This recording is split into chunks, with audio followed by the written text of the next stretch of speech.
कर्ज देने पे सवाब है, सदका देने पे उतना सवाब, भीख देने पे उतना सवाब नहीं मिलता जितना कर्जा देने पे मिलता है। बल्कि हदीस पाक में है, अगर मिसाल के जरिए समझा रहा हूं, 50 रुपया कर्जा दिया तो जब तक वापस लौटेगा नहीं, रोजाना 50 रुपया सदके का सवाब आपके नामे अमाल में लिखा जाता रहेगा।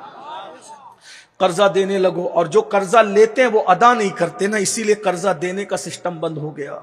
और मेरे आका अलैहिस्सलाम जिस पे कर्जा बाकी होता था, शुरू इस्लाम में उसकी नमाज जनाजा नहीं पढ़ाते थे। आका फरमाते थे कि जिसके ऊपर कर्जा बाकी मैं उसका जनाजा नहीं पढ़ाऊंगा। इसलिए मेरे भाइयों, लो तो दो। और लेकिन ये जो कर हो रहा है ना, मर्द और लड़के खास तौर पे कामचोर हुए हैं। जींस पहनेंगे, टी शर्ट अच्छी पहनेंगे, बाजू बना लिए और बाइक पे घूमते रहेंगे, कमाएंगे नहीं, क्योंकि उनको पहले ही दिन शोरूम चाहिए। मेरे भाइयों, जब मिस्र के बाजार में हमारे आका ताजिर बन के खड़े हो सकते हैं, तो फिर कारंजा के बाजार में हम क्यों खड़े नहीं हो सकते? चने बेचना पड़े बेचो, सब्जी बेचना पड़े बेचो, छोटा काम करना पड़े, छोटा काम करने में शर्म मत करो। अल्लाह के रसूल अलैहिस्सलाम फरमाते हैं, जो हलाल कमाने के लिए जिल्लत की जगह खड़े होगा, अल्लाह उसको इज्जत अता करेगा। मत शर्माओ, कमाओ। हमारे बहुत सारे बुजुर्गों, कोई दर्जी थे, हमारे कोई बुजुर्ग दर्जी थे, कोई बुजुर्ग चमड़ा पकाते थे, कोई बुजुर्ग चप्पल सीते थे। चप्पल सीने वाले भी हमारे औलिया गुजरे हैं।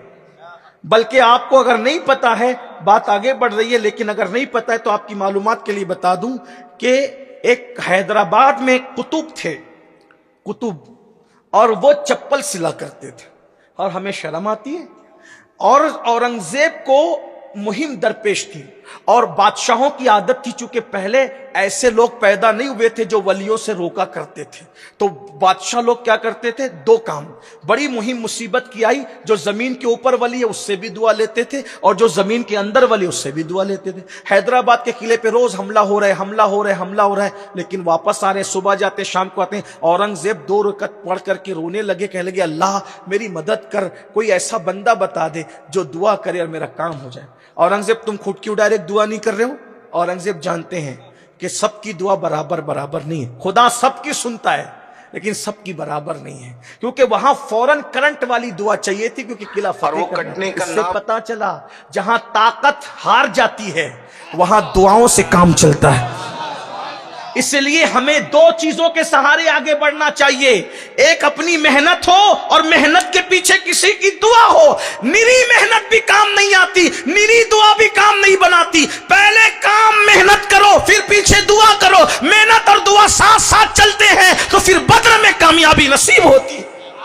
रसूलुल्लाह ने पहले मेहनत रखी, फिर दुआ की कामयाब हो गए। इसी तरह देखते चले जाओ, मेहनत और दुआ साथ साथ हो, निरी दुआ भी नहीं चलेगी, निरी मेहनत भी नहीं चलेगी। ये एक अलग उन्वान है, फिर किसी मौके के लिए, कहीं के लिए। लेकिन औरंगजेब ने, हाँ तो मौला कोई मिला दे, इशारा हुआ। औरंगजेब किले के अंदर ही बड़ा कुतुब बैठा है, और उसका पावर रूहानी ऐसा है कि तेरी तलवार मान पड़ गई। अगर तू कामयाब होना है तो पहले जाके उससे दुआ ले। वो औरंगजेब हुलिया बदला, फटे पुराने कपड़े, मुंह छुपाया, अंदर दाखिल हुए। किले के दीवार के साए में चप्पल सीते बैठे, हलाल के लिए। चप्पल चुराना ऐब है, चप्पल सीना ऐब नहीं है। अगर शर्म आती है तो चप्पल चुराने में आना चाहिए। मस्जिदों में तो चप्पल चोरी करते हो, मोबाइल चोरी करते हो, और चप्पल सीने में नहीं, हलाल में शर्म न करो। वली जब बैठ करके सी सकता है, यही तो है। हमने वलियों की डेफिनेशन भी बदल दी। हमने तो जब से ये कहना शुरू किया कि हाथ में तस्बीह, बगल में मुसल्ला और सीने पे कुरान है, वही अल्लाह का वली है। मैंने कहा सही पहचान न पेश कर सके, जो खुद हलाल न खाए और दूसरों की जेब को ललचाई हुई नजर से देखे, वो बहुत कुछ तो हो सकता है, वली नहीं हो सकता। वली लोग अलग है। हाथ में तस्बीह, बगल में मुसल्ला, नेक तो हो सकता है, वली नहीं हो सकता। ये एक अलग सा उन्वान है। बहरहाल बात चल रही थी क्या, तो कह, और अपनी जूती रख दी, पूरे कपड़े बदल लिए थे औरंगजेब भी। औरंग बादशाह तो फिर बादशाह है, पूरे कपड़े भेस बदल लिए फटे पुराने, लेकिन जूती वही खूबसूरत। में औरंगजेब की तौहीन नहीं कर रहा हूं, मुझ पे तौहीन का इल्जाम ना लगाना, क्योंकि लोग सुनते भी है, सूंघते भी है, लेकिन ये बात बात के तौर पे की जाती है ना। खूबसूरत सी जूती रखी और कहा लो सिलो। लेकिन वो भी वली भी भोले लोग होते, नजर नीची करके थे, जब खूबसूरत बादशाह की कीमती जूती देखी तो खुद ही कह उठे, औरंगजेब फटी हुई जूतियां सिली जाती है ना, इतनी कीमती जूतियां थोड़ी सिली जाती है। औरंगजेब कह के पहचान तो लिया हुलिया बदले हुए को, लेकिन अपने आप को भी तो बेनकाब कर दिया, इसलिए कि आप ही तो वो है ना जो औरंगजेब को इस होलिये में भी पहचान लेते हैं। तो कहा जब नई सिली जाती नई जूतियां तो फिर उठिए और दुआ कीजिए कि किला फतेह हो जाए। कहा तू शायद किसी गलत आदमी के पास आ गया। देखो हमारा हाल क्या, नई कुछ है फिर भी प्रोपेगेंडा करवाते कि हम ये हैं और हम ये हैं और हम ये। याद रखना मक्कारों की यही पहचान है, जो कहे कि हम ये है समझ लो कुछ नहीं है। जो कुछ होगा वो छुपाएगा, क्योंकि दो आलम से करती है बेगाना दिल को। अजब चीज है लज्जते आशनाई, शहादत है मकसूद मतलूब मोमिन, न माले गनीमत न किस्वर कुशाई। जिसे यार का पता मिलता है वो छपाते नहीं फिरता, वो छुपाते फिरता है, इसलिए कि यार के पते की निशानी ये है, जिसे यार मिल जाता है वो सबसे बेजार हो जाता है। कैसे बेजार होता है? कहता है दिल में हो याद तेरी, गोशे तन्हाई हो, फिर तो खलवत में अजब अंजुमन आराई हो, आस्ताने पे तेरे सर हो अजल आई हो, और है जाने जहां तू भी तमाशाई हो। आज जो है किसी पर नहीं खुलने देते, कब वो चाहेंगे मेरी हश्र में रुसवाई हो। उसकी किस्मत पे फिदा तख्त शही की राहत, खाके तैबा पे जिसे चैन की नींद आई हो।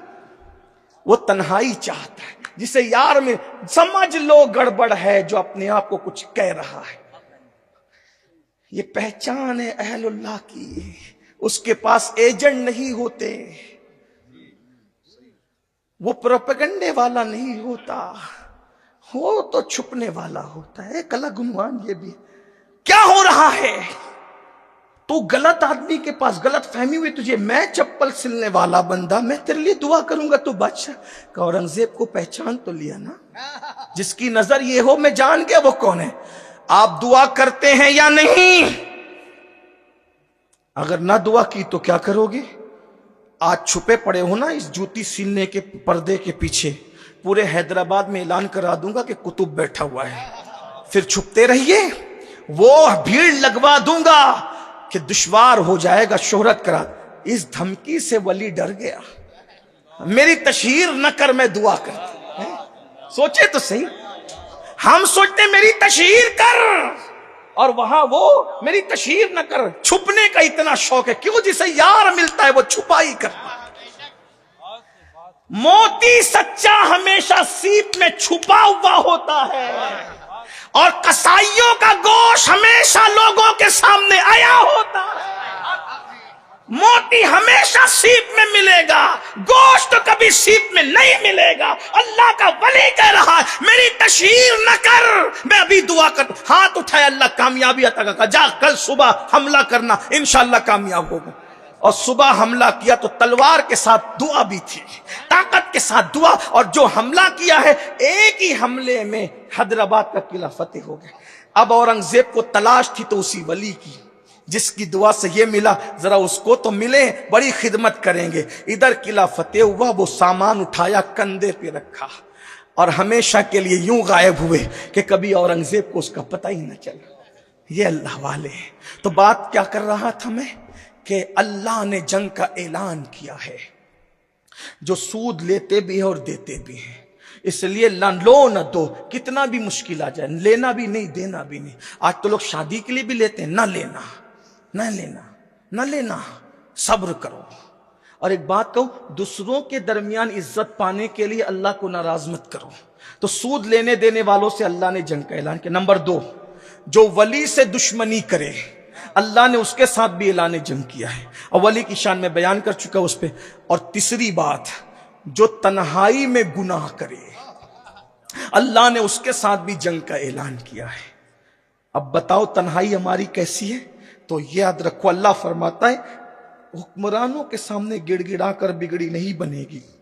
बिगड़ी बननी है तो मेरा जिक्र करो, तौबा करो, इस्तिगफार करो। आओ तौबा करें, आओ बदलें, आओ जिंदगी में इनकलाब बपा करें।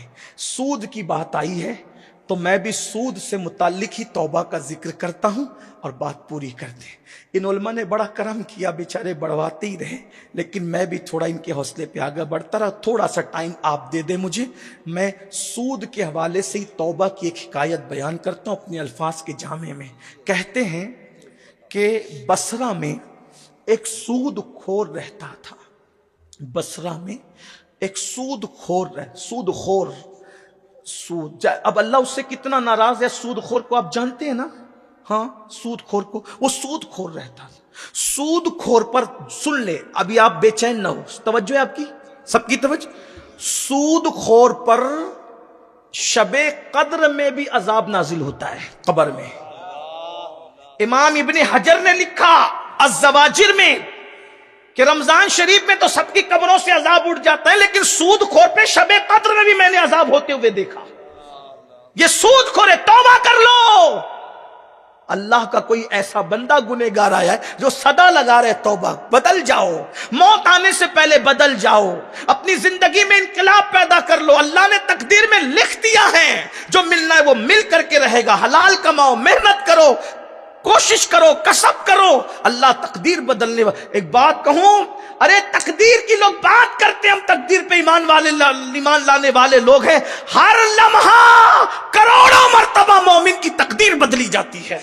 अगर मोमिन आ जाए जमाने का मुकाबला करने के लिए, हर लम्हा करोड़ों बार तकदीर बदली जाती है। अरे वलियों की निगाहों में इतनी ताकत है, निगाह वली में वो तासीर देखी, बदलती हजारों की तकदीर देखी। हमारी तकदीर क्यों ना बदले?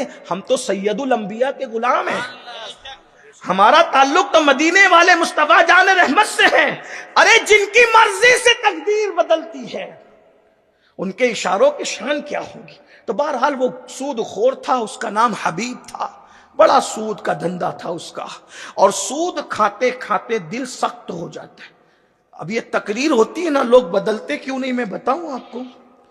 तकरीर सुनने आए, लेकिन जब खाना खा के आते हैं तो वो भी पेट में हराम भर के आते हैं। इसलिए मौलाना का मजाक तो उड़ाते हैं, लेकिन दिल पे बात असर नहीं करती। जिस पेट में हराम होगा, कभी दिल पे बात असर नहीं। और मुझे तो यह भी डर लगता है, अपने लिए कहूं, मैं किसी के लिए नहीं कह रहा हूं, मैं किसी को टारगेट नहीं, बल्कि जो मुकर्रिर को खिला के लाते हो ना, उसको पता नहीं होता, लेकिन उसको भी हराम खिला के लाते। आजकल ठहराने का मिजाज क्या, अमीनुल कादरी साहब आए, कहां ठहराना? जिसके घर सबसे अच्छा हो, एसी हो, पंखे हो, और ये सहूलत हो, वो सहूलत हो, नरम गद्दे, वहां ठहराना।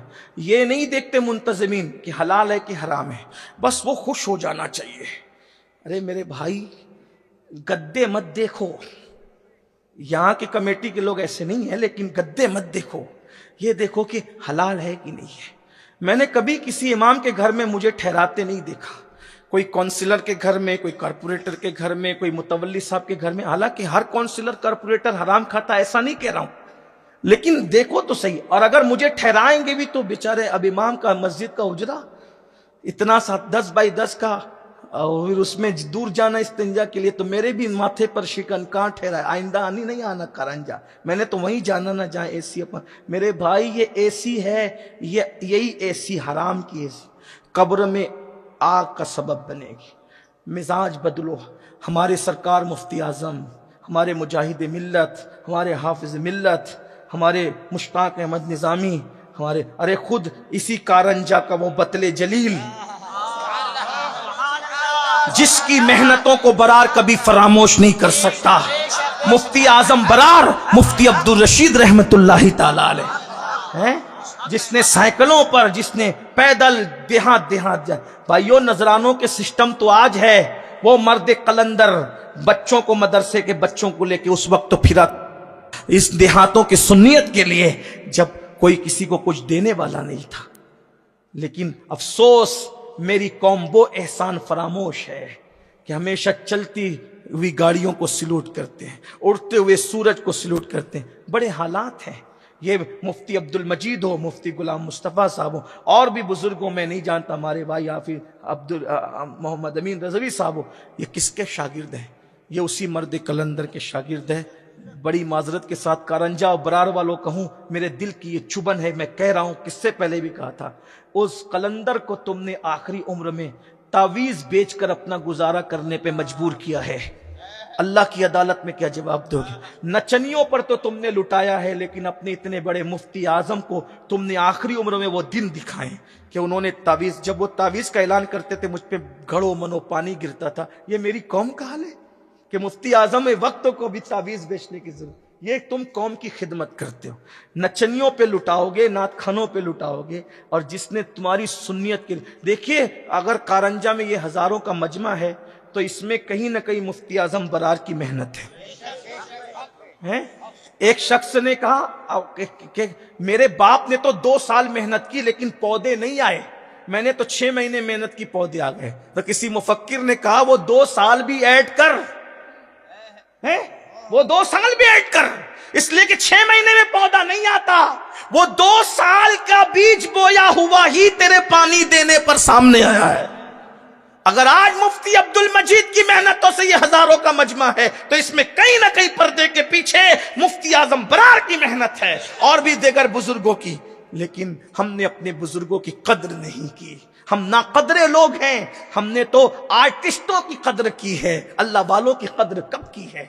लेकिन अभी भी कहता हूं, कद्र करो अपने उलमा की, काम करने वालों की कद्र करो। जो तुम शक की नजर से देखते हो बंद करो, इखलास की नजर से देखो काम करने वालों को, और काम करने वालों पर हमले न करो वरना नस्लें बर्बाद हो जाएगी।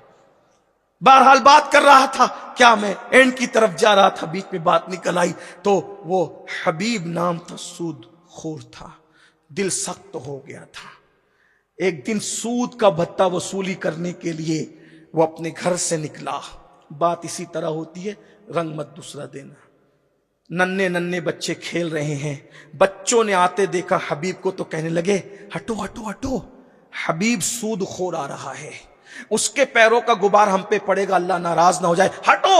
हबीब ने यह सुना, दिल तड़प गया। हबीब इतना बुरा हो गया तू कि बच्चे भी तेरे कदमों की धूल से नफरत करते हैं। जब कुदरत बदलना चाहती है तो ऐसी आवाजें कान में आती रहती है। लेकिन हबीब ने सुना, इतनी जल्दी असर क्या हो सकता था, तड़प तो गए थे हबीब। लेकिन जब गए वसूली के लिए तो कहा एक घर के दरवाजे पे, लाओ भाई टाइम आ गया, हफ्ता दो। उसने कहा मेरे शौहर घर पे नहीं है, तुम्हारा इंतजाम करने के लिए गए, खुदा के लिए हबीब वापस चले जाओ। तुम्हें पता है ना हबीब जिस दरवाजे पे जाता है वापस नहीं लौटता। कहा अच्छा एक काम करो, ना चिल्लाओ, हमारी इज्जत चली जाएगी, एक काम करो चले जाओ ना, हम अभी पहुंचा देंगे। ऐसे नहीं जाऊंगा, कुछ ना कुछ दो। अच्छा, कई दिन का फाका था, बकरी का सर और बकरी के पैर मेरे शौहर उधार मांग कर लाए थे, वो उठाकर मैं तुम्हें देती हूं, लेकिन मेरे बच्चे भूखे रह जाएंगे। तेरे बच्चे भूखे हो या मरे हमें क्या, हमें तो खाली नहीं जाना। बकरी का सर पैर उठाकर घर लाए, बीवी से कहा लो पकाओ। बीवी ने पकाना शुरू किया, खुशबू आ रही थी। कोई मर्द कलंदर ने दरवाजे पे दस्तक दी, दरवाजा खुला। हबीब ने कहा क्या बात है, क्या खुशबू आ रही है तेरे घर से पकने की, मुझे भी तो दे। हबीब ने कहा मैं तुझे दूंगा तू मालदार तो नहीं होगा, अलबत्ता तुझे मैं दूंगा तो मैं गरीब हो जाऊंगा, जा यहां से, मैं कुछ नहीं दे सकता। जाते हुए मर्द दरवेश ने कहा हबीब एक दिन अल्लाह की अदालत में खड़े होना है। हबीब एक दिन मौत की तलवार तेरे जिस्म और रूह को काट देगी, एक दिन कब्र की अंधेरी रात है। हबीब ये दौलत काम नहीं आएगी। बहुत नसीहत किया, नसीहत करके वो चला गया। कोई फकीर, हर फकीर लेने नहीं आता, कोई देने भी आता है, दे के गया। बच्चों की नसीहतें, फकीर मर्द दरवेश के जुमले, और उसके बाद जब भूख से तड़प कर हबीब अपनी बीवी के साथ दस्तरखान पे खाने बैठे तो क्या देखा, जैसी हांडी खोली पूरी हांडी खून में तब्दील हो गई। बीवी ने कहा हबीब बार बार कहती हूं जुल्म न करो, जुल्म का अंजाम अच्छा नहीं है, हबीब बदल जाओ बदल जाओ बदल जाओ। 3 वाकयात एक साथ हो गए, हबीब के दिल पर असर कर गया। हबीब ने फैसला किया कोई दौलत साथ नहीं जाएगी, हबीब पलटो, तौबा करो, बदल जाओ हबीब। हबीब उठे, बीवी से कहा अब मैं तौबा करूंगा, बदल जाऊंगा, लेकिन तौबा के लिए कोई अल्लाह वाले का हाथ का वसीला चाहिए। कौन किसके पास जाऊं? फौरन दिल में ख्याल आया बसरा में रहते हैं, मुझसे खुश नसीब कौन होगा। इसी बसरा में हसन बसरी जैसा मर्द कलंदर भी रहता है, जो मौला अली का मुरीद भी है, मौला अली का खलीफा भी है। अल्लाह अकबर। जैसे ही अपने घर से निकलकर इमाम हसन बसरी की खानकाह की तरफ हबीब चले, ऐ मेरी कौम के जवानों, हबीब हजरत हसन बसरी महफिल जमाए खानकाह में बैठे हैं और लोगों से कहते लोगों बहुत देर देर हो चुकी, बहुत गफलत में दिन गुजार चुके, जिंदगी बर्बाद कर चुके, जिंदगी तबाह कर चुके। लोगों तौबा कर लो, तौबा कर लो, कितने भी पाप किए तौबा कर लो, 40 साल पाप किए तौबा कर लो, 80 साल पाप की तौबा कर लो। ये तौबा ही है जो सच्चे दिल से गुनाह कर लेता है, जो सच्चे दिल से तौबा कर लेता है, अल्लाह उसके गुनाहों को यूं खत्म कर देता है जैसे वो अभी मां के पेट से पैदा हुआ। अल्लाह का वादा है जो तौबा करते हैं उन्हें माफ करते हैं, जो तौबा करते हैं उन्हें महबूब बना लेते हैं, जो तौबा करते हैं उनको अपना बना लेते हैं। तौबा करो, तौबा करो, तौबा का दरवाजा खुला हुआ है। मौत से तौबा का दरवाजा बंद हो जाता है। मौत आए उससे पहले तौबा कर लो, आखिरी हिचकी है उससे पहले तौबा कर लो। यूं कहते कहते हसन बसरी की जबान पे आया, लोगो तुम कितने ही पापी हो तौबा कर लो, कितने मुजरिम हो तौबा कर लो। मेरे भाइयों, हबीब अजमी से ज्यादा, हबीब सूदखोर से ज्यादा तो तुम लोग गुनहगार नहीं हो, मुजरिम नहीं हो। अगर आज हबीब भी तौबा कर ले अल्लाह उसको भी माफ कर देगा। आज हबीब तौबा कर ले अल्लाह उसको ही माफ कर देगा। ये मेरे भाई जगह नहीं मिले तो कैसे खड़े, हबीब भी ऐसे ही खड़े थे। जैसे ही सुना आज हबीब भी तौबा करे अल्लाह उसे माफ कर देगा, चलते हुए करीब आए, कहा हजरत ये जुमला एक बार और कहिए ना। तो उन्होंने कहा आज हबीब भी तौबा करे सूदखोर अल्लाह उसको माफ कर देगा। फिर करीब आगे कहा एक बार ये जुमला और कहिए ना। तो कहा आज हबीब सूदखोर भी तौबा करे तो अल्लाह उसे माफ कर देगा। कदम पकड़ के कहते हैं गवाह रहना, आज हबीब ने आपके हाथ पे तौबा की है, गवाह रहना। तू कौन है? मैं तो हबीब सूदखोर हूं। अल्लाह अकबर, हाथ बढ़ाया, तौबा की। तौबा की हजरत जितना माल है सब अल्लाह की राह में, मैं लोगों को क्या लौटाऊंगा, आप जहां चाहें जिधर चाहें उसे तकसीम कर दे। हबीब ने तौबा की और तौबा करके जब घर की तरफ गए तो इतना सुकून था।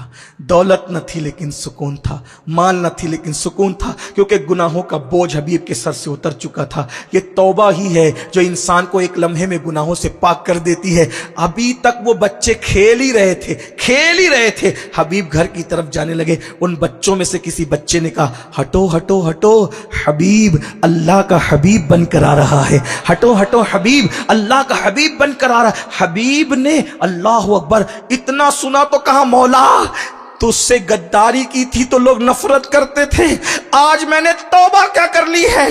वो महफिल तौबा अभी खत्म नहीं हुई, इनके दिल में तूने मेरी मोहब्बत डाल दी है और तूने मखलूक का भी हबीब बना दिया है। गवाह रहना, आज के बाद एक कदम भी तेरी मर्जी के खिलाफ नहीं उठाऊंगा। जानते हो वो हबीब ही को दुनिया हजरत हबीब अजमी के नाम से जानती है, जो इमाम हसन बसरी के खलीफा भी हुए, मुरीद भी हुए और गौसे आजम के भी पीरों के पीर बने, गरीब नवाज के भी पीरों के पीर बने। और फिर ये मकाम मिला हबीब अजमी को।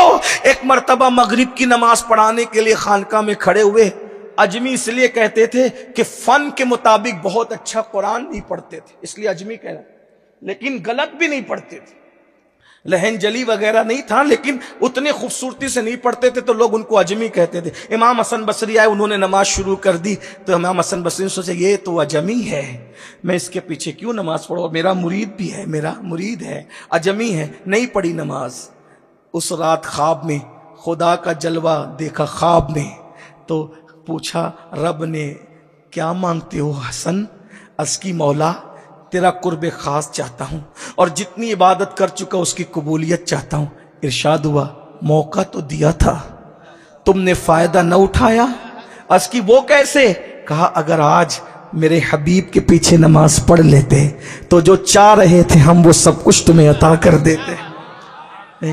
तौबा कराने वाला कहाँ मंजिल पे, बड़ी मंजिल है, लेकिन तौबा करने वाले के लिए क्या कहा जा रहा है? अल्लाह के यहाँ बड़े करम के फैसले हैं। न किसी के अश्क पे तंज कर, न किसी के गम का मजाक उड़ा, जिसे चाहे जैसे नवाज दे। ये मिजाज इश्क़ रसूल है। तू